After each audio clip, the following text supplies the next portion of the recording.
తెలంగాణ ప్రభుత్వంలో యాక్టివ్ మంత్రి mister clean మంత్రిగా ఉన్న శ్రీధర్ బాబు ఈ వారం మన గెస్ట్. హైడ్రా లాంటి విషయంలో ప్రభుత్వం కొంత పొరపాటు చేసిందని మీరు ఏమైనా భావిస్తున్నారు? ముఖ్యంగా హైడ్రా విషయంలో గతంలో కూడా మీరు కామెంట్ చేశారు. ఈరోజు హైడ్రాకు సంబంధించి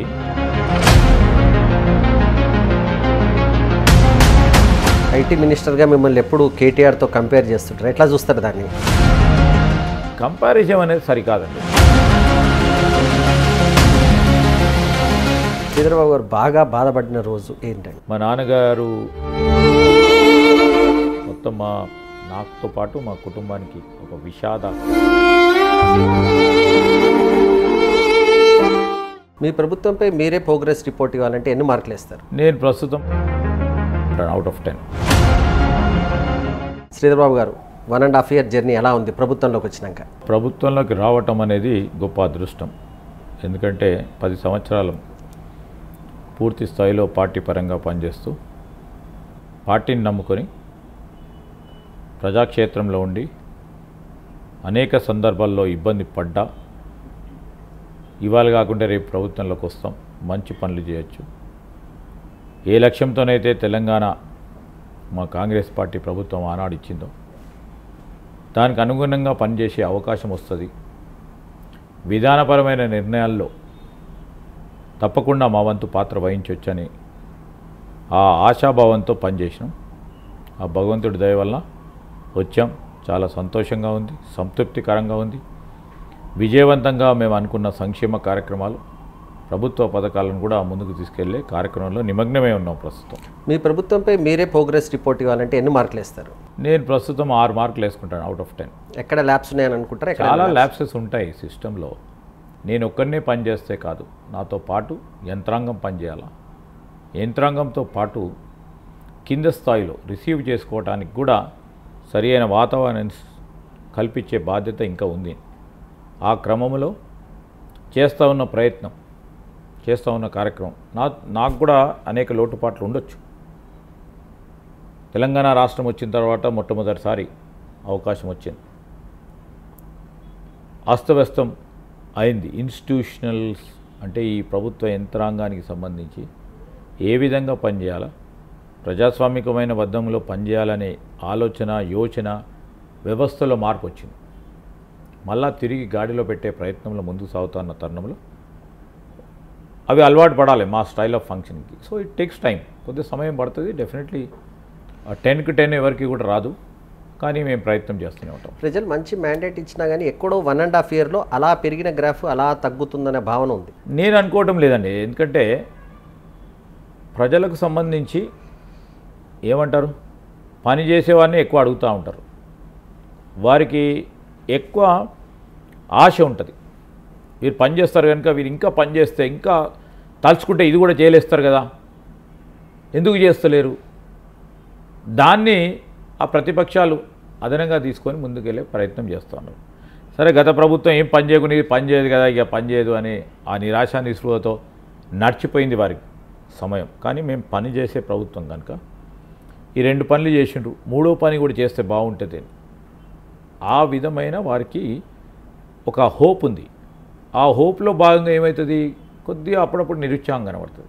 అంటే హైదరాబాద్లో చెప్తున్న దానికి గ్రామాల్లో వెళ్ళిన దానికి చాలా గ్యాప్ కనబడుతుంది. హైదరాబాద్లో అయితే చెప్తున్నారు, అమలు అంటున్నారు, కానీ అక్కడికి వచ్చే వరకు మాత్రం ఎక్కడో కొంత ఖచ్చితంగా ప్రజల్లో కొంత వ్యతిరేకత కనబడుతుంది. డెఫినెట్లీ అండి. ఇప్పుడు మేము పాలసీ విధానాలు తీసుకున్నప్పుడు మా చిత్తశుద్ధి ప్రత్యేకంగా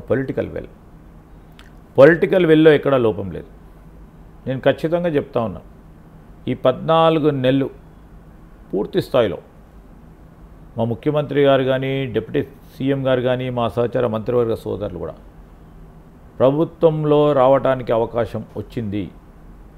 10 పనులు మంచి చేద్దాం, ప్రజల మదిలో ఒక గూడు కట్టుకుందామనే ఒక సంకల్పంతో చాలా కష్టపడి పనిచేస్తూ ఉన్నాం. సో డెఫినెట్లీ ఇవాళ కాకుండా రేపు ప్రజలు గమనిస్తారు, అప్రిషియేట్ చేస్తారు. మా చిత్తశుద్ధిని తప్పకుండా గమనిస్తారు, ఆశీర్వాదిస్తారని నమ్మకంతో. ఈ గవర్నమెంట్ అన్నాడు ఒకరోజు ఇటు ఉంటుంది, ఒకరోజు కింద ఉంటుంది, కొద్ది రోజు పైన ఉంటుంది. కానీ దానివల్ల మేము నిరుత్సాహపడతలేం. ఈరోజు ఉదాహరణకు చెప్తా ఉన్నాం, 21,000 పై చిలుకు రైతు రుణమాఫీ చేస్తే గ్రామీణ ప్రాంతంలో ఉన్న రైతు సోదరుడికి 99 మందికి చేసి సాంకేతిక కారణాల వల్ల ఒక్కరికి రాకున్నా ఈరోజు సోషల్ మీడియా ద్వారా లేకుంటే ఇతర ప్రసార సాధనాల ద్వారా వారి యాంగ్విష్ని వారి ఇబ్బంది చేస్తే దాన్ని పెద్ద ఎత్తున భూతద్దంలో పెట్టి చూపెట్టే ప్రయత్నం చేస్తూ మొత్తం ప్రభుత్వం మీదనే వ్యతిరేకత ఉందనే ప్రయత్నం మా ప్రతిపక్షాలు చేస్తూ ఉన్నాయి. ఎప్పుడు లేని విధంగా, ఎందుకంటే నేను అది ఒక్కటే కోట్ ఎందుకు చేశానంటే ఒక్కటే పోటుతో 2 లక్షల రూపాయలు నేరుగా ఇక్కడి నుంచి ఖజానా నుంచి వారికి పంపించి 2 లక్షల రూపాయలు నేరుగా ఒక రైతు సోదరుడికి సంబంధించిన సంక్షేమానికి ఖర్చు పెడితే ఆ రైతు సోదరుడికి ఎంత సంతోషం ఉంటుందండి. ఆ సంతోషాన్ని ఏ విధంగా భంగం చేయాలనే ప్రయత్నంలో ప్రతిపక్షాలు నిరంతరం ప్రయత్నం చేస్తూ ఉన్నాయి. కొన్ని సందర్భాల్లో చెప్పినాం, బ్యాంకులకు సంబంధించి కుటుంబానికి 2 లక్షల వరకు మేము రుణమాఫీ చేస్తూ ఉన్నాం. మా మేనిఫెస్టోలో కానీ ముఖ్యమంత్రి గారు చెప్పి మేనిఫెస్టోలో పెట్టకుండా ముఖ్యమంత్రి గారు చెప్పిన దాంట్లో 2 లక్షల వరకు రుణమాఫీ అన్నారు. 2 లక్షల పై వరకు కూడా ఎందుకు ఇస్తలేమని అడుగుతూ ఉన్నారు. 10 లక్షల వరకు ఉన్నది ఎందుకు ఇస్తలేమని అడుగుతూ ఉన్నారు. సరే, మనిషి అనేవారు ఆశావాది. 5 లక్షలు ఉన్నవారు, 3 లక్షలు ఉన్నవారు, 7 లక్షలు ఉన్నవారు వీరు అడిగితే వారు ఇస్తారేమో అని ఆశ ఉంటుంది. దాంట్లో తప్పేమంటలేం. కానీ వీళ్ళు కావాలని రెచ్చగొట్టే ప్రయత్నం చేస్తూ ఉన్న తరుణంలో కొన్ని సందర్భాల్లో టెంపరీగా ఎక్కడో అక్కడ అసహనం కనపడుతుండొచ్చు. కానీ మేము అంటూ ఉన్నాం, రైతులు ఎవరైతే పొందినరో 21,000 కోట్లు అయితే పోయినాయి కదండి. ఎవరు ఖజానాలో పోయినాయి కదా, ఎవరికైనా బ్యాంక్ అకౌంట్లో పోయినాయి కదా. ఫలానా శ్రీధర్ బాబుకి పోయిందో, ఫలానా భాస్కర్ గారికి పోయిందో, ఫలానా ఎక్స్కి పోయిందో, ఫలానా వైకి పోయిందో, అతనైతే సంతోషంగా ఉన్నాడు కదా. స్పష్టం కదా, అక్కడ ఖర్చు పెట్టింది అయితే కనబడతా ఉంది కదా. మీరు చేసింది చెప్పుకోలేకపోతున్నాం అని అంగీకరిస్తారా? మేము అంటే డెఫినెట్లీ ఏ విధంగానైతే ప్రచారంలో గత ప్రభుత్వం 100% చేసింది ఇంతైతే బారెడు చెప్పుకున్నట్టు మేము చెప్పదలుచుకోలేదు కూడా మేము. ఎందుకంటే ప్రజలు గమనిస్తూ ఉన్నారు. వారు ఆ విధంగానే ప్రచారం చేసిండ్రు. ఏమైంది, ఒక టెంపరీ ఫేజ్ ఇది. ఎవరైతే మా ప్రజానికానికి సంబంధించి లబ్ధి పొందుతారో వారికి తెలుసు ఈ ప్రభుత్వం ఈ విధంగా చేసిందని. ఇంకో ఉదాహరణ చెప్తానండి. ఉచితంగా బస్సు ప్రయాణం చేస్తున్న మహిళా సోదరిమణి 10 సంవత్సరాలు డబ్బులు పెట్టుకొని టికెట్ కొన్న ఆ సోదరిమణి, అయ్యో నేను టికెట్ లేకుండా ఈరోజు ప్రభుత్వం నాకు వీలు సంకల్పన చేసింది, అరే కాంగ్రెస్ వాళ్ళు బాగానే చేస్తూ ఉన్నారు, కాంగ్రెస్ వాళ్ళు చెబితే నేను ఫ్రీగా బస్సులో ప్రయాణం చేస్తున్నా అనుకుంటారా? అనుకోలేదు. మనిషి స్వభావం అది. మాకు చాలది. మేము ఓట్ల గురించి చేయట్లేదు. మేము ఈరోజు ఇచ్చిన మాటపై నిలబెట్టుకునే ప్రయత్నంలో ముందుకు సాగుతా ఉన్నాం. ఐటీ మినిస్టర్గా మిమ్మల్ని ఎప్పుడు కేటీఆర్తో కంపేర్ చేస్తుంటారు. ఎట్లా చూస్తారు దాన్ని? ఆ కంపారిజన్ ఎట్లా చూస్తారు? కంపారిజన్ అనేది సరికాదండి. ఈరోజు మారుతూ ఉన్న పరిణామాలు, మారుతూ ఉన్న వ్యవహారాలు, ఎవరి వర్కింగ్ స్టైల్ వారికే ఉంటుంది. ఆ వర్కింగ్ స్టైల్లో మా వర్కింగ్ స్టైల్ నాకే ఉంటుంది, వారి వర్కింగ్ స్టైల్ వారికే ఉంటుంది.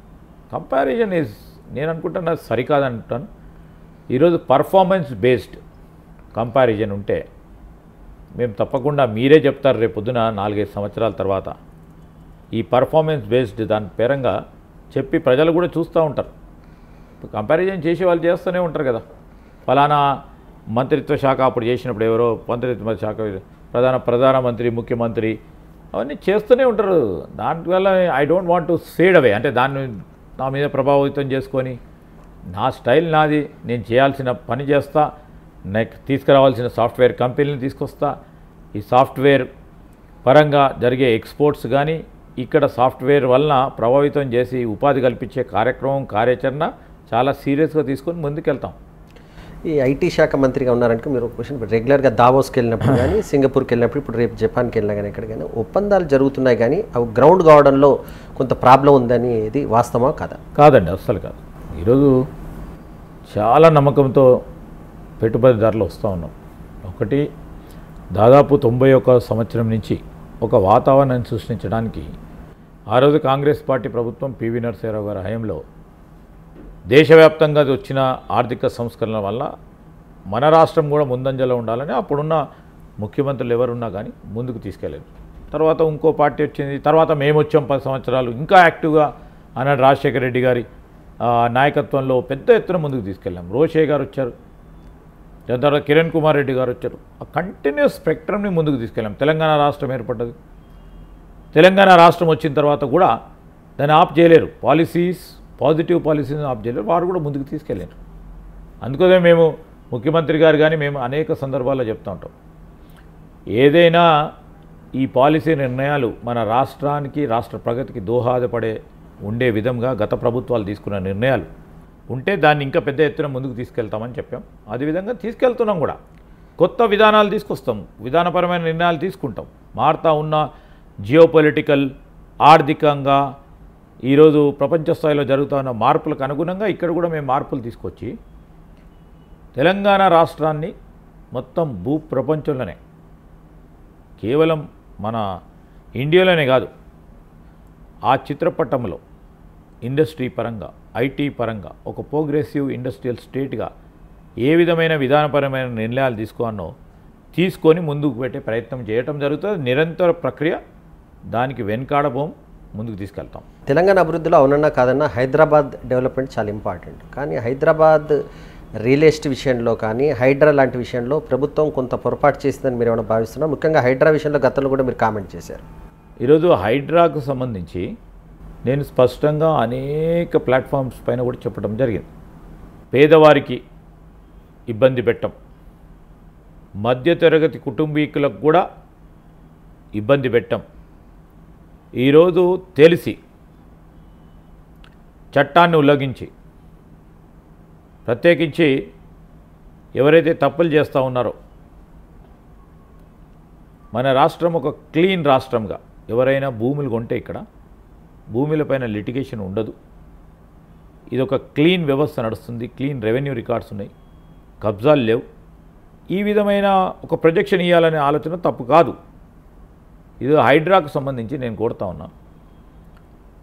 మేము అడుగుతూ ఉన్నాం, రియల్ ఎస్టేట్ దాంతో సంబంధం ఉందా? ఒక క్లీన్ ప్రాపర్టీ, ఎవరైనా పెట్టుబడిదారి, రియల్ ఎస్టేట్కు సంబంధించిన ఒక పెద్ద వ్యాపారవేత్త క్లీన్గా ఉన్న ప్రాపర్టీ మీద రూపాయి కాదు 2 ఖర్చు పెట్టమంటే 2 ఖర్చు పెడతాం. లేదు లిటిగేషన్ ప్రాపర్టీ కొనుక్కోవాలి, దానిపైనే మేము ఆధారపడి బతకాలన్న రియల్ ఎస్టేట్ వారి గురించి నేను మాట్లాడటం లేదు. వారు కొంతమంది ఆ విధమైన ప్రచారం చేస్తూ హైడ్రా ఏం చేస్తుందండి?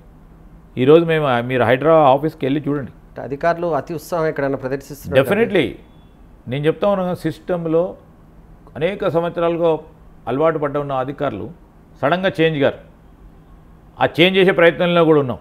అతి ఉత్సాహంగా 1-2 సందర్భాల్లో వస్తే మేము చెప్పడం జరిగింది, వారించడం జరిగింది. ఇది ఈ తెలంగాణ రాష్ట్రంలో ప్రత్యేకంగా హైదరాబాద్లో జరగాల్సిన అంశం కాదు. ఇది మీరు అతి ఉత్సాహం చూపెట్టదని కూడా ప్రత్యేకంగా చెప్పడం జరిగింది. హైదరాబాద్తో పాటు మిగతా సిటీస్ కూడా డెవలప్ కావాలి. వరంగల్ లాంటి సిటీస్ కానీ ఇప్పుడు కొత్తగా మళ్ళీ 4th సిటీ అని ఒకటి తీసుకొస్తున్నారు. అంటే ఏంటి, ఆ సిటీని హైదరాబాద్కే పరిమితం చేద్దామని, లేకపోతే మిగతా ప్రాంతాలను అభివృద్ధి చేసే విషయంలో భిన్న అభిప్రాయాలు? ఒకటేమో మా లక్ష్యం ఏముందంటే, హైదరాబాద్ ఇది మహానగరం. చాలామంది కూడా చుట్టుపక్కల జిల్లాలకు, ఇతర రాష్ట్రాల నుంచి కూడా మైగ్రేట్ అవుతున్నారు ఇక్కడికి. జనాభా పెరుగుతూ ఉంది. మైగ్రేట్ కావద్దంటే ఈ తెలంగాణ రాష్ట్రంలో ఉన్న ద్వితీయ శ్రేణి నగరాలు, దాని తర్వాత తృతీయ శ్రేణి నగరాలు, Tier 2, Tier 3 సిటీస్ అంటాం, వీటన్నిటిలో కూడా ఇన్ఫ్రాస్ట్రక్చర్ డెవలప్ చేసుకొని అక్కడ ఇండస్ట్రీస్, ఐటీ కంపెనీస్ వస్తే అక్కడి వారికి అక్కడే ఉద్యోగ అవకాశాలు కల్పిస్తే ఈ హైదరాబాద్పై స్ట్రెయిన్ పడదు. డెన్సిటీ ఆఫ్ పాపులేషన్ పెరుగుతూ ఉంది. ఇక్కడ జనాభా పెరుగుతూ ఉన్న సందర్భంలో వాహనాలు కూడా పెరుగుతూ ఉన్నాయి. రోడ్లు, ఇన్ఫ్రాస్ట్రక్చర్ ఎంత పెద్దగా ప్రొవైడ్ చేసినా సరిపోవటం లేదు. దానివల్ల ఒక ఆలోచన ఏంటంటే ద్వితీయ, తృతీయ శ్రేణుల నగరాలు డెవలప్ చేయాలి. తదుపరి ఈరోజు మనం చూస్తూ ఉన్నాం, ఒకటే ప్రాంతం వెస్ట్కు సంబంధించి పెద్ద ఎత్తున డెవలప్ చేసే కార్యక్రమం భాగంలో డెవలప్ చేస్తూనే ఉన్నాం. అక్కడ ఈరోజు ఒక్క అపార్ట్మెంట్స్లో 4 కార్లు ఉంటాయి. హై రైజ్ బిల్డింగ్స్ అన్నీ కూడా, ఆఫీస్ కాంప్లెక్సెస్ ఉన్నాయి, రెసిడెన్షియల్ ఏరియాస్ ఉన్నాయి. వేలాది వాహనాలు ఒకటేసారి రోడ్డుపైకి వస్తాయి. ఏ విధంగా ట్రాఫిక్కి ఇబ్బంది జరిగే ప్రమాదం ఉంది. దానివల్ల సమయం waste, energy waste, natural resources waste. దాన్ని దృష్టిలో పెట్టుకొని ఒక పరంగా ద్వితీయ శ్రేణి నగరాలు, ఇంకో పరంగా ఇప్పటివరకు ఆలోచన చేసే ఇంకో గ్రోత్ ఇంజన్ తీసుకురావాలి అని ఫ్యూచర్ సిటీ అనే కాన్సెప్ట్ని తీసుకొచ్చి అక్కడ ఒక ప్లాంట్ సిటీ, ఆ ప్లాంట్ సిటీలో అన్ని వ్యవస్థలు, విద్య, వైద్యం, ఈరోజు ఇండస్ట్రీ, సర్వీస్ సెక్టర్, ప్రత్యేకించి మా కంప్యూటర్కు సంబంధించి, ఐటీ రంగానికి సంబంధించి, ఆర్టిఫిషియల్ ఇంటెలిజెన్స్ రంగానికి సంబంధించిన ఒక ప్రత్యేకమైన సిటీ, ఎంటర్టైన్మెంట్, గ్రీనరీ, ఫార్మా అన్నీ కూడా తీసుకురావాలి. ఒక ప్లాన్డ్ వే ఆఫ్ డెవలప్మెంట్ జరగాలి. అక్కడ రోడ్స్ కానీ, మంచినీరు కానీ, దానికి కావాల్సిన విద్యా వ్యవస్థ కానీ, అదేవిధంగా అక్కడ యూనివర్సిటీస్ తీసుకురావడం కానీ, ఈరోజు స్కిల్ యూనివర్సిటీని ఏర్పాటు చేసుకోవటం, ఇంకా ఇట్లా అనేక అంశాలను దృష్టిలో పెట్టుకొని ఇక్కడి వరకే పరిమితం అయితే పాపులేషన్ ఇంక్రీజు, జనాభా సంతృప్త కూడా ఎక్కువైపోయి ఇబ్బందికరమైన పరిస్థితి. ఈరోజు మీరు చూడండి, బెంగళూరు ట్రాఫిక్తో ఇష్యూ, డ్రింకింగ్ వాటర్తో ఇష్యూ కొన్ని సందర్భాల్లో. అలాంటి సందర్భాల్లో ఇబ్బంది పడతా ఉన్న అనేక మంది పారిశ్రామికవేత్తలు, అనేక మంది ఈరోజు బిజినెస్ లీడర్స్, అక్కడ పనిచేస్తూ ఉన్న వారు కూడా అనేక సందర్భాల్లో వారు వ్యక్తం చేయడం జరిగింది, మా దగ్గర కూడా చెప్పడం జరిగింది. సో అలాంటి వాతావరణం మన దగ్గర ముందు ఏర్పాటు కావద్దు. మనం దూరదృష్టితో ఇంకో ఒక ప్లాంట్ సిటీని డెవలప్ చేస్తే అక్కడ ఉంటుంది అభివృద్ధి, ఇక్కడ ఉంటుంది. ఈరోజు వెస్టే కాదు, రేపు మొత్తం మేము ఎలివేటెడ్ కారిడార్ వేస్తూ ఉన్నాం నార్త్కి, కరీంనగర్ వైపు.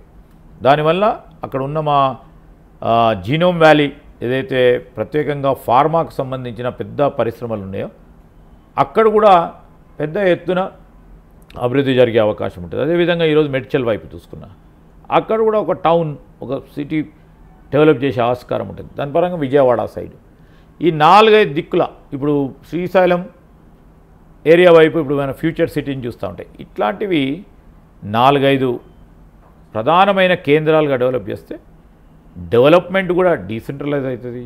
దానివల్ల ఒకటే చోట అందరు కేంద్రీకరించి ఆఫీసులు పెట్టడం, రెసిడెన్షియల్ ఏరియాలు పెట్టడం, దానివల్ల ట్రాఫిక్ ఇబ్బంది, మంచినీటికి ఇబ్బంది, ఇతర రిసోర్సెస్ ఇబ్బంది కాకుండా ఒక ఫ్యూచర్ ప్లాన్ పెట్టుకొని, ఒక ఆలోచన, ఒక దీర్ఘకాలిక ప్రణాళిక పెట్టుకొని ముందుకు నడుస్తూ ఉన్నాం.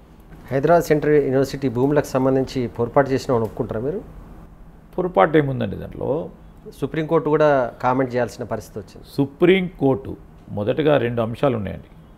సుప్రీంకోర్టులో పోరాటం చేసి ప్రభుత్వ భూమిగా సుప్రీంకోర్టు ఇచ్చిన తీర్పు దృష్టిలో పెట్టుకొని హైదరాబాద్ సెంట్రల్ యూనివర్సిటీ ల్యాండ్కు సంబంధించిన ల్యాండ్ కాదని స్పష్టంగా మేము చెప్పడం జరిగింది. మేము ఈరోజు ఆన్ రికార్డ్ కూడా చెప్తాను, Hyderabad central university, university of Hyderabad సంబంధించిన 1 ఎకరా భూమి కూడా ప్రభుత్వం తీసుకోవటం లేదు. ఇదే స్పష్టత వారి వైస్ ఛాన్సలర్ గారికి, రిజిస్ట్రార్ గారికి వచ్చినప్పుడు స్పష్టం చేయటం జరిగింది. దాని తదుపరి జరిగిన సంఘటన ప్రతిపక్షాలకు సంబంధించి తప్పకుండా జరిగితే అభివృద్ధి అక్కడ ఈరోజు ఏ విధంగానైతే నాలెడ్జ్ సిటీ, ఫైనాన్షియల్ డిస్ట్రిక్ట్, అక్కడ 300 ఎకరాలతో 400 ఎకరాలతో ఏ విధంగానైతే ఫైనాన్షియల్ డిస్ట్రిక్ట్ కానీ నాలెడ్జ్ సిటీ కానీ డెవలప్ చేస్తే ఆ ప్రాంతంలో లక్షలాది మందికి మన పిల్లలకు ఉపాధి దొరికింది. లక్షలాది మందికి. దాంట్లోనే ఈరోజు 400 ఎకరాల్లో ఆ విధమైన ఒక గ్రోత్ ఇంజన్, ఎకనామిక్ గ్రోత్ ఇంజన్కు సంబంధించిన అంశం ముందు పెడితే ఇంత లక్షల మందికి ఉద్యోగాలు వస్తే కాంగ్రెస్ పార్టీ ప్రభుత్వాన్ని ఎవరు అడ్డుకోలేరు. ఒక దీర్ఘకాలికమైన ఒక విజన్తో పోతూ ఉన్నారు. దీన్ని ఏ విధంగానే అడ్డుకోవాలి, మడ్ స్లింగింగ్ చేయాలి, బురద జల్లాలి, ఊరుకుందామనే ఒక సంకల్పనతో టీఆర్ఎస్ పార్టీ, అదేవిధంగా బీజేపీ వారు చేస్తూ ఉన్న విష ప్రచారం ఇది, దానికంటే ఎక్కువ లేదు. నేను మొన్న స్పష్టంగా కూడా తెలియజేయటం జరిగింది. ఈరోజు టైటిల్ గురించి మాట్లాడతలేరు ఎవరు, వారు మాట్లాడుతూ ఉన్నారు పర్యావరణం గురించి మాట్లాడుతూ ఉన్నారు. పర్యావరణానికి సంబంధించి 400 ఎకరాలకు సంబంధించి అక్కడ 3-4 అకాడమిక్ బ్లాక్స్ కట్టుకోవటం జరిగింది. ఎవరు? Hyderabad central university.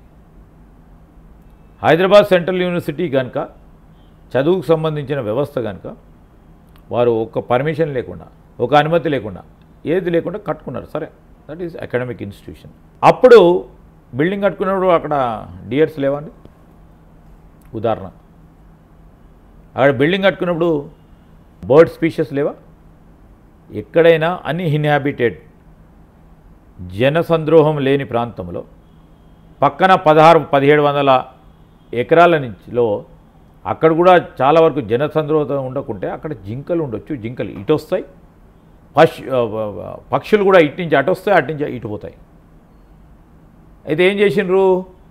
ఎప్పుడో వైజాగ్లో దుప్పిని తీసుకొచ్చి చూపెట్టింది. ఇక్కడ రాజస్థాన్లో చనిపోయిన జింకని తీసుకొచ్చి ఆర్టిఫిషియల్ ఇంటెలిజెన్స్ చూపెట్టింది. మన రాష్ట్రంలోనే ఏనుగుల సంఖ్యనే లేదు, పాపులేషనే లేదు. బుల్డోజర్ అని మాట్లాడుతూ ఉన్నారు. పొక్లైన్ అది డిఫరెన్స్.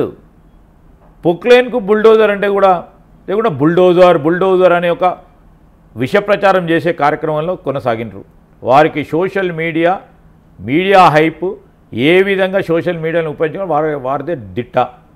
దానివల్ల బుల్డోజర్ కాదు, అది చిన్న పొక్లైన్ వల్ల చేసే కార్యక్రమంలో ఏనుగులు ముందు పెట్టి ఆర్టిఫిషియల్ ఇంటెలిజెన్స్ను దాన్ని ఉపయోగించుకొని పూర్తి స్థాయిలో ఏనుగులు దాని వెనకాల, జింకలు దాని వెనకాలనే ఈ మిషన్లు వస్తున్నట్టు. ఆ మిషన్ పేరు కూడా బుల్డోజర్ అని పెట్టిండ్రు. ఆ బుల్డోజర్ పెట్టి కార్యక్రమం చేస్తూ ఉన్నప్పుడు అసలు ఏనుగులు ఉంటాయండి సిటీ మధ్యలో?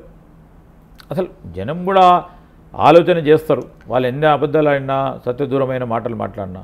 మరి నేను అదే అంటున్నా, అంటే కాంగ్రెస్ పార్టీ సోషల్ మీడియా వీకా, లేకపోతే చేయలేకపోతున్నారా, తప్పుందా? లేదు, ఇది ఒక సెంటిమెంట్గా వారు ప్రభావితం చేసినారు. అందుకని దానిలో దిట్టవారు లేనిది ఉన్నట్టు సెంటిమెంట్ని రేకెత్తించే ఎన్వైరన్మెంట్ అంటే డెఫినెట్లీ అందరూ కూడా రియాక్ట్ అవుతారు. యువతరం కూడా దాని పరంగానే రియాక్ట్ అయింది. అరే ఏనుగులు కనబడ్డాయి, బుల్డోజరు ఏనుగు అంటే అతనికి ఆలోచన చేసే సమయం ఉండదు. యువతరానికి సంబంధించి జనరలీ విన్న మాటలు నమ్ముతారు. జనరలీ మేము యూత్ అయినా కూడా ఆ విధంగా అరే ఏనుగులను కొడుతున్నారట, జింకలు చనిపోతున్నాయట, అదేదో పశువులు ఉన్నాయి, ఈ విధమైన ఒక సెంటిమెంట్ని క్రియేట్ చేసే ప్రయత్నంలో వారు అడ్డగోలుగా ఇష్టారాజ్యంగా సోషల్ మీడియాలో పెట్టడం జరిగింది. ఇవన్నీ మేము బయటకు పెట్టే వరకు మొత్తం సోషల్ మీడియాలో వారు అన్నీ కూడా డిలీట్ చేసిండ్రు. ఈరోజు మొత్తం డిలీట్ చేసేసిండ్రు టోటల్. ఎందుకు డిలీట్ చేయాలి? ఒకవేళ నిజంగా ఉంటే ఎందుకు డిలీట్ చేసిండ్రు వారు సోషల్ మీడియా అకౌంట్స్ నుంచి? మీరు ఐటీ శాఖ మంత్రి కూడా ఉన్నారు కనుక ఏఐ టెక్నాలజీ కానీ సోషల్ మీడియా కానీ దీని ఇంపాక్ట్ ఎట్లుంటుంది? అది మీరు అన్నట్టుగానే కొంతమంది దాన్ని నెగిటివ్గా తీసుకెళ్తున్నారు. దీన్ని ఎట్లా చూస్తారు మీరు మొత్తాన్ని? డెఫినెట్లీ ఇప్పుడు మోడర్న్ టెక్నాలజీ యుగంలో ఎవరు ఫస్ట్గా విష ప్రచారం చేస్తే దాని పరంగానే ఆ లైన్ తీసుకునే ప్రమాదం ఉంది. మళ్ళా తిరిగి మేము చెప్పే దాంట్లో సమయం పడుతుంది, అంత లోపల డ్యామేజ్ జరిగిపోతూ ఉంటుంది. అది స్పష్టంగా చూస్తూ ఉన్నాం. అందుకోసమే ఒక పాలసీ విధానం తీసుకురావాలి. ప్రజలకు సంబంధించి ఈరోజు ఏదైనా మంచి పని చేస్తూ ఉన్నప్పుడు దుష్ప్రచారం చేసి, లేకుంటే వ్యక్తిగతంగా కూడా ఇష్టారాజ్యంగా అడ్డగోలుగా మాట్లాడుతూ వ్యక్తిత్వాలను దెబ్బతీసే ఎవరు ప్రయత్నం చేసినా, లేకుంటే వ్యక్తిగత స్వేచ్ఛకు సంబంధించి, వ్యక్తిగత పరువుకు సంబంధించి కేవలం నా చేతిలో సోషల్ మీడియా ఉంది, 2 లైన్లు టైప్ కొట్టి ఒక ఫోటోను మార్పు చేసి పెట్టే ప్రయత్నంలో ఎవరు చేసినా దానికి నిబద్ధత ఉండాలి, దానికి ఒక గైడ్లైన్స్ ఉండాలి, దానికి ఒక పాలసీ విధానం ఉండాలి. చట్టపరలోనే వారందరూ కూడా నడవాలి. మంచిగా చూపెట్టాలి. నిజంగానే ప్రభుత్వం తప్పు చేసి చెడు చేస్తే చెడుగా చూపెట్టాలి. దానికి మంచి రుజువులతో అదేవిధంగా ఈ విధంగా తప్పు జరిగింది, ఈ విధమైన తప్పులు చేస్తూ ఉన్నారు, ఈ విధమైన కార్యాచరణ తీసుకోలేదు అని ధైర్యంగా చట్ట పరిధిలో చెప్పాల్సిన బాధ్యతను విస్మరిస్తూ ఉన్నారు కొంతమంది. దానివల్ల మేము తప్పకుండా చట్టపరంగా చట్టాలు తీసుకోవాల్సిన బాధ్యత ఉంది మా పైన, తప్పకుండా తీసుకొచ్చే ప్రయత్నం చేస్తాం. హైదరాబాద్ సెంట్రల్ యూనివర్సిటీని ఏమైనా తరలించే ఆలోచనలో ఉందా? అసలే లేదండి. ఇది అంతా దుష్ప్రచారం. ఇదంతా దుష్ప్రచారం. హైదరాబాద్ సెంట్రల్ యూనివర్సిటీ అక్కడే ఉంటుంది. సెంట్రల్ యూనివర్సిటీని అక్కడి నుంచి మార్చే ప్రసక్తే లేదు. కాంగ్రెస్ పార్టీ గురించి, రాజకీయాల గురించి కాంగ్రెస్ పార్టీలో స్వేచ్ఛ ఎక్కువగా ఉండి నాయకులు ఎక్కువగా మాట్లాడడం అనేది మీకు మైనస్గా కనిపించట్లేదు ఈ మధ్య జరుగుతున్న డెవలప్మెంట్ల వల్ల? స్వేచ్ఛ ప్లస్ కూడా అవుతుంది. వెంటనే అయితే నెగిటివ్ కొంత అవకాశం ఉంటుంది. ఎంతసేపు అవకాశం ఉంటుంది, కానీ ఒకసారి వాళ్ళ ఉన్న బాధ, వారిలో ఉన్న అన్నీ కూడా బయటకు వచ్చేసిన తర్వాత సో అది బ్రూ అయి పెద్దగా కాన్ఫ్లిక్ట్ చేసే దాంట్లో మాట్లాడుతూ ఉంటారు. వారి ఇంకా ఎంత మన నాయకత్వం ఎంత బ్రాడ్గా ఉంటుందంటే వారు మాట్లాడింది కూడా పాజిటివ్గా తీసుకొని ఎంతవరకు కరెక్ట్ మాట్లాడారు, ఏ విధంగా మాట్లాడారు, దాన్ని నెగిటివ్గా ఇమ్మీడియట్గా తీసుకొని ఒక రీజనల్ పార్టీ లాగా వెంటనే వారిపైన ఆ పార్టీలో లేకుండా చేయటమా, లేకుండా సస్పెండ్ చేయటమా, లేకుండా ఏ విధంగా చేసే ప్రయత్నం చేస్తారు. ఇది స్వేచ్ఛాయుతమైన పార్టీ. ఇది మీరు ఒక్కసారి ఆలోచన చేస్తే స్వాతంత్రం పోరాటం చేసిన పార్టీలో స్వాతంత్రం వచ్చినాక, స్వాతంత్రం రాకముందు కూడా వారి నాయకత్వంపై తిరుగుబాటు చేస్తూ పార్టీలో నడిపించిన ఆ సంస్కృతి ఉంది. మీరు చూస్తే మీరు ఏఐసిసి సెషన్స్ మీరు ఎప్పుడన్నా చూడండి, వారు ఏదైనా తీర్మానం మొదలు పెడితే తీర్మానం వ్యతిరేకంగా గట్టిగా మాట్లాడుతుండే, మీరు ఎందుకు చేశారు అని కూడా మాట్లాడి తిరిగి అదే పార్టీలో ఇద్దరు కలిసి పనిచేసి పార్టీ గురించి పనిచేసే ఒక సంస్కృతి మాలో ఉంది. ఈరోజు ఇప్పుడు ఎక్కువ మీడియా వచ్చింది కనుక లోపల మాట్లాడింది కూడా బయట తెలుస్తుంది, దానివల్ల ప్రతి మందికి తెలుస్తాం. ఇంతకు మంత్రివర్గ విస్తరణ ఉంటుందా ఉండదా? అది నేను కాదని నిర్ణయం చేసేది. నేను చిన్నపాటి మంత్రిని. మీరు మంత్రి, సీనియర్ మంత్రి అంటే మిమ్మల్ని అంటున్నారు, ఎందుకంటే ఒక 6 శాఖలకు ఖాళీ ఉన్నాయి, ఇంపార్టెంట్ శాఖలు లేవు కనుక మీ అభిప్రాయం చెప్పమంటున్నారు. నేను చిన్న స్థాయి మంత్రిని ఈ రాష్ట్రంలో.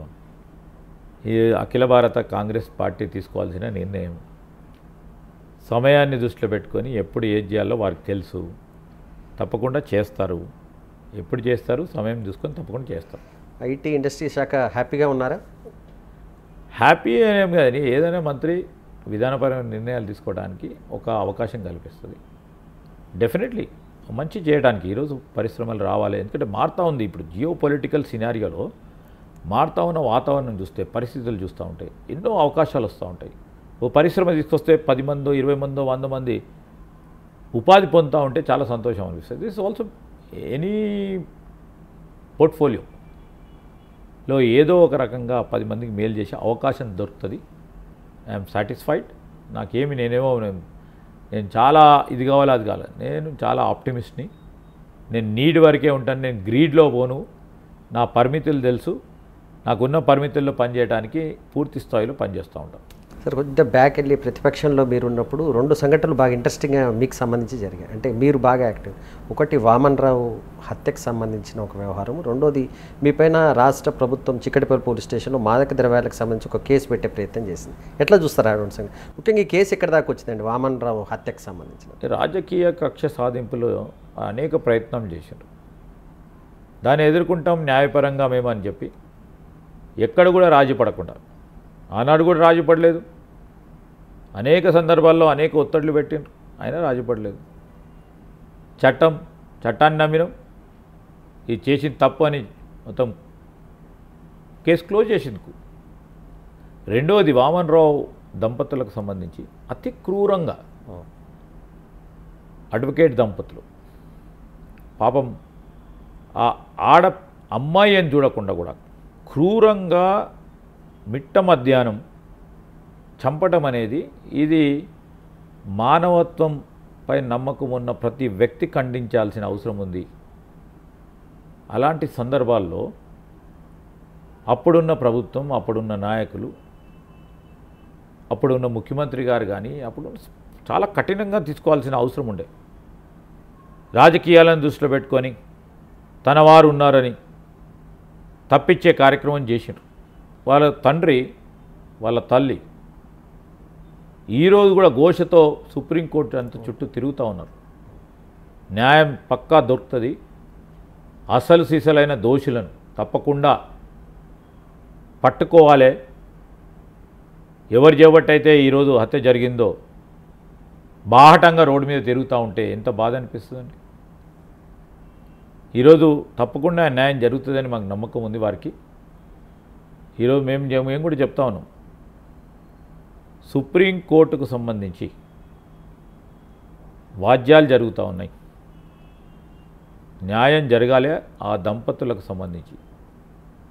దాని తదుపరి వాళ్ళ ప్రభుత్వంలోనే ఒక అడ్వకేట్, ఇంకో అడ్వకేట్ ములుగు ప్రాంతానికి సంబంధించిన వాటిని కూడా అదేవిధంగా చెప్పారు. అంటే చట్టాన్ని తన చేతిలో తీసుకొని కొంతమంది ఇష్టారాజ్యంగా, అంటే పోలీసు యంత్రాంగం ఒక పక్షాన అన్ని తీర్ల ఎవిడెన్స్లను బయటికి రాకుండా ప్రభుత్వ సహకారంతోనే వారు ఏ విధంగానే అయితే కల్లోలను సృష్టించారో, అది కూడా మారుమూల ప్రాంతం, అది వారికి న్యాయం జరగాలని, నిజంగానే వారికి ఆత్మశాంతి చేకూరాలంటే ఖచ్చితంగా అసలు దోషులను ఖచ్చితంగా కఠినంగా శిక్షించాల్సిందే. బీఆర్ఎస్ ప్రభుత్వానికి సంబంధించినంత వరకు అప్పటి ప్రభుత్వం అనేక అవినీతికి పాల్పడిందని, ఫోన్ ట్యాపింగ్ కేసులు కానీ ఇట్లాంటి చాలా కేసులు వచ్చినప్పటికీ కేటీఆర్కి సంబంధించి ఈ రేసింగ్ దానికి సంబంధించి కేసులు వచ్చాయి, కానీ అవి ఎందుకు ముందుకు వెళ్ళట్లేదు, ఎక్కడో బ్రేక్ పడుతుందన్న అభిప్రాయం వ్యక్తమవుతుంది. ఈరోజు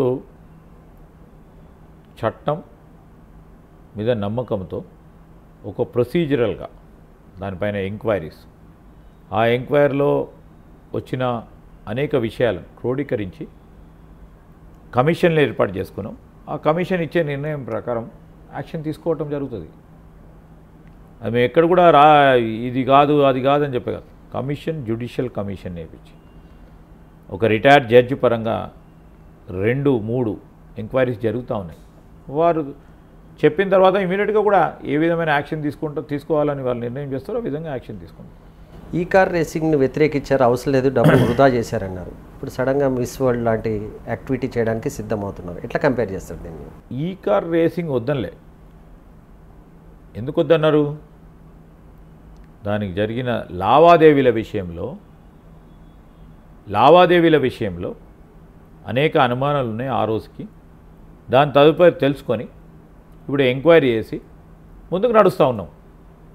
సో ఆ విధమైన మళ్ళీ రాబోయే కాలంలో మళ్ళా వాళ్ళకు కట్టి చేసిన తప్పుపైన ఇంకో 10 తప్పులు చేయాలనే ఆలోచన బంద్ చేసుకొని ముందుకెళ్ళాం. ఈరోజు యావత్ యువతకు సంబంధించి లేకుంటే ఈ కార్ రేసులకు సంబంధించిన అభిమానులు కానీ, ఆ క్రీడకు సంబంధించిన మిత్రులకు కానీ, వారు కోరుకుంటే కూడా రాబోయే కాలంలో ఇంకా మెరుగైన రీతిలో డెఫినెట్లీ కాంపిటీషన్ నిర్వహిస్తాం. ఇక్కడ ప్రపంచ పటంలో ఈరోజు యువతరానికి సంబంధించిన రిఫ్లెక్షన్, ఇక్కడ రేస్లకు సంబంధించింది చట్టం లోపల చట్ట పరిధిలో వస్తే దాన్ని కూడా ప్రోత్సాహం చేస్తాం. కానీ పద్ధతిలో ప్రొసీజర్స్ పరంగా జరిగిన అవకతవకల గురించి ఈరోజు ఎంక్వైరీ వేయటం జరిగింది. దానికి ఈరోజు అందాల పోటీ ప్రపంచానికి సంబంధించి ఇట్స్ ఏ పర్పస్తో, బ్యూటీ విత్ ఎ పర్పస్. ఈరోజు అందాల పోటీ నిర్వహణ కార్యక్రమం అనేక రాష్ట్రాలు, అనేక ప్రపంచ దేశాలు పోటీ పడతాయి. దాదాపు 18 ఇయర్స్ నుంచి 40 ఇయర్స్ లోపు ఉన్న ఆ యువతరానికి సంబంధించి రేపు బ్యూటీ అంటే కేవలం సుందరంగా ఉండటం కాదు, వారి ఆలోచన విధానం, వారి నడకడి ఈ ప్రపంచానికి ఏ విధంగా ఉపయోగపడుతుంది, ఏ విధంగా ఉపయోగపడుతుంది అనే అంత చూసుకొని బ్యూటీ కాంపిటీషన్ జరుగుతాయి. చాలామంది అనుకుంటారు సుందరంగా ఉంటే వస్తుందని. దాంట్లో వన్ ఆఫ్ ద ఎలిమెంట్ అది. రేపు ఇంత పెద్ద ఎత్తున దాదాపు 124 కంట్రీస్లో నిరంతరం వీక్షణం చేస్తూ ఉంటారు. మీలాంటి ప్రసార సాధనాల ద్వారా యూత్ అంతా కూడా వీక్షణ చేస్తున్నప్పుడు ఏ విధంగా వారు వ్యవహరించాలి, వారి కల్చర్ ఏంది, వారి యాటిట్యూడ్ ఏంది, వారి పర్సనాలిటీ ఏంది, ఆ పర్సనాలిటీ గ్రో చేయడానికి ఏ విధమైన పాజిటివ్ ఆలోచనలు తీసుకురావాలి అనే దృక్పథమే purpose of that competition is that. అది కొంతమంది వక్రీకరించి ఇక్కడ బ్యూటీ జరుగుతూ ఉంది, బ్యూటీ కాంపిటీషన్ జరుగుతుంది. రెండవది, ప్రపంచ దేశాలంతా చూస్తూ ఉంటే ఈరోజు తెలంగాణ రాష్ట్రం, హైదరాబాద్ కూడా ప్రపంచ దేశాల్లో ఒకటి.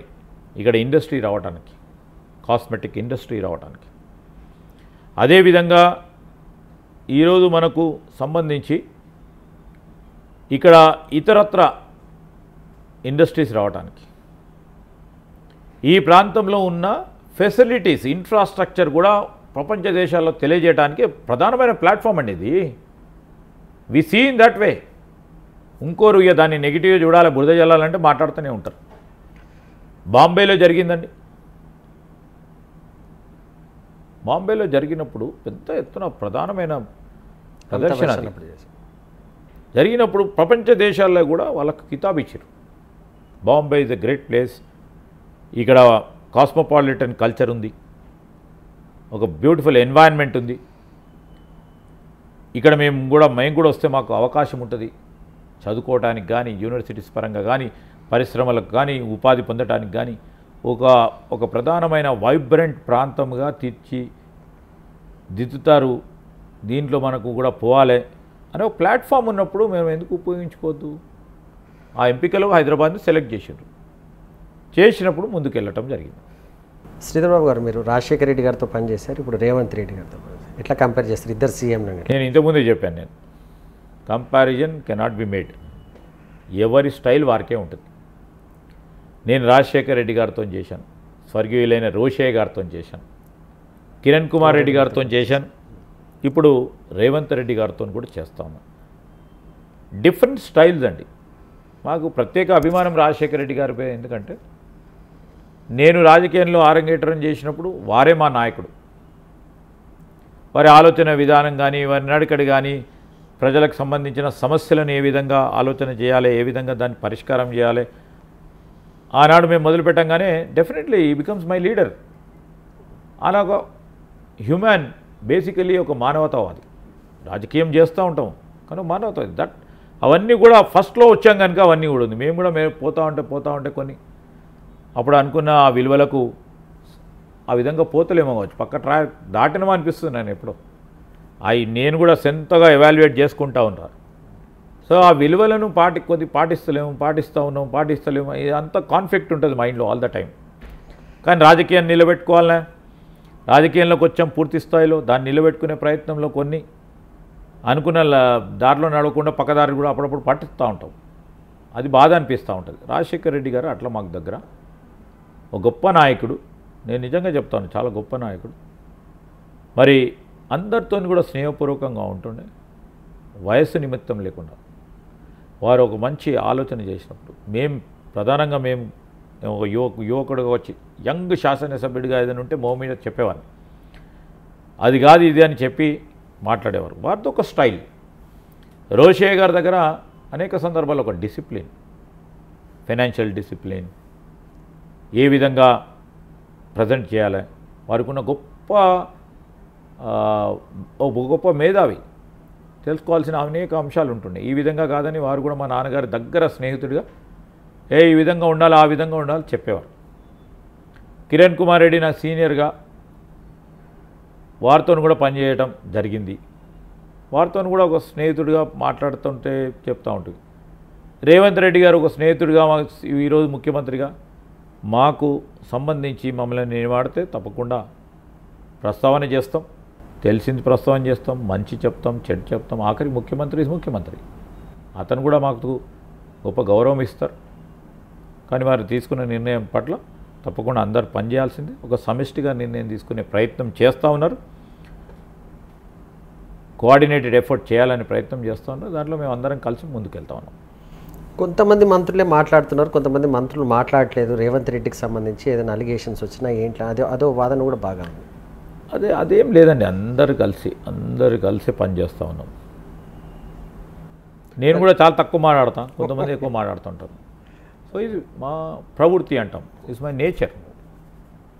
అవసరం ఉన్నప్పుడే మాట్లాడతాం, ప్రతి సందర్భంలో మాట్లాడడం. కొంతమంది అనుకుంటారు ఎందుకు మాట్లాడతలేడు అనుకుంటారు.